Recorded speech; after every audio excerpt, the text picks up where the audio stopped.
उत्तर प्रदेश के मुख्यमंत्री इस तरह का वाहियात किस्म का अनाप शनाप कहकर वो भारत के संविधान की तौहीन करें, इंसल्ट करें, और वो संविधान जिस पर उन्होंने ओथ लिया है, और ओथ जब लेते हैं संविधान पर तो संविधान में सेकुलरिज्म कॉन्स्टिट्यूशन का, संविधान का बेसिक स्ट्रक्चर का हिस्सा है।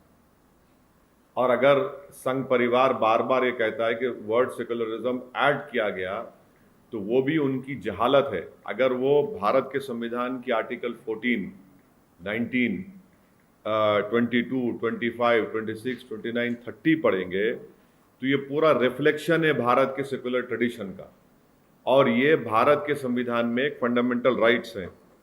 तीसरी बात यह है कि चाहे योगी आदित्यनाथ हो या संघ परिवार हो, जब उनको सूट करता हो कहते हैं कि भारत सेकुलर इसलिए है क्योंकि मेजॉरिटी सेकुलर है।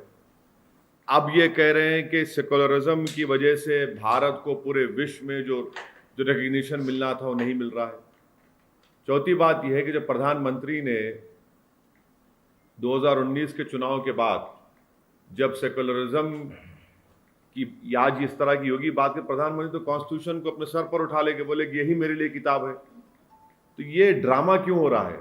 प्रधानमंत्री एक बात कहते हैं और उत्तर प्रदेश के चीफ मिनिस्टर उन्हीं की पार्टी के इस तरह की बात करते हैं।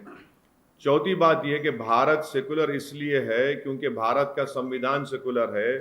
भारत सेकुलर इसलिए है क्योंकि जो लोग जिसको हम अपने फाउंडिंग फादर्स कहते हैं, चाहे वो नेहरू हो, पटेल हो, मुंशी हो, ये आज़ाद साहब हो, ये मौलाना अबुल कलाम आज़ाद हो, ये सब लोग ये फैसला किए कि भारत सेकुलर होगा।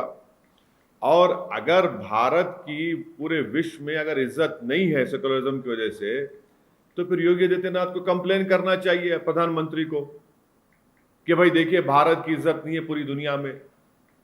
अगर भारत की इज्जत नहीं है तो किसकी वजह से नहीं हो रही है? चीन हमारे जमीन पर कब्जा कर लिया, किसकी वजह? सेकुलरिज्म की चीन कब्जा करा जमीन पर भारत की।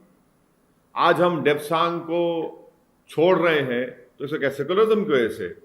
हमारे अतराफ में जितने पड़ोसी हैं वो चीन की तरफ देख रहे हैं तो क्या सेकुलरिज्म कैसे देख रहे हैं? आप बताइए उनको। अगर आज पेट्रोल की, डीजल की, एलपीजी गैस की कीमत में इजाफा हो रहा है तो सेकुलरिज्म कैसे हो रहा है? हजारों की तादाद में किसान एहतजाज कर रहे हैं, लाखों की तादाद में भारत में, तो क्या सेकुलरिज्म कैसे कर रहे हैं?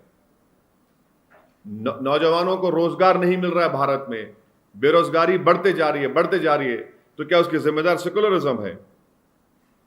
तो ये इनका एक डबल चेहरा है। जहां उनको सूट करता हूं सेकुलरिज्म की बात करते हैं, मगर मैं देश के तमाम जनता को बता रहा हूं जिनको भारत के सेकुलरिज्म पर नाज है। आज सेकुलरिज्म है, कल बात आ जाएगी फेटर्निटी पर, कल बात आ जाएगी जस्टिस पर। और उत्तर प्रदेश के चीफ मिनिस्टर को और संघ परिवार को समझना चाहिए कि लिबर्टी ऑफ थॉट क्या है, लिबर्टी ऑफ एक्सप्रेशन क्या है। प्रियम्बल में लिखा गया ना लिबर्टी का मतलब क्या है? फिर वो इस तरह की बात करके वो तो पूरे संविधान की तौहीन कर रहे हैं, संविधान बनाने वाले बाबा साहब अम्बेडकर की तौहीन कर रहे हैं, हमारे मुल्क के मुजाहिदीन आज़ादी की तौहीन कर रहे हैं। और ये इनका डबल चेहरा है। जहां पर सूट करता बोलते हैं कि मेजॉरिटी सेकुलर है इसलिए सेकुलरिज्म है, अब कह रहे हैं कि पूरी दुनिया में भारत की इज्जत नहीं हो रही है। तो भाई आप कंप्लेन करिए ना प्रधानमंत्री को जाकर। 6.5 साल से तो आपकी सरकार है, तो इसका मतलब यह है कि नरेंद्र मोदी पूरे विश्व में भारत का नाम रोशन करने से नाकाम साबित हुए।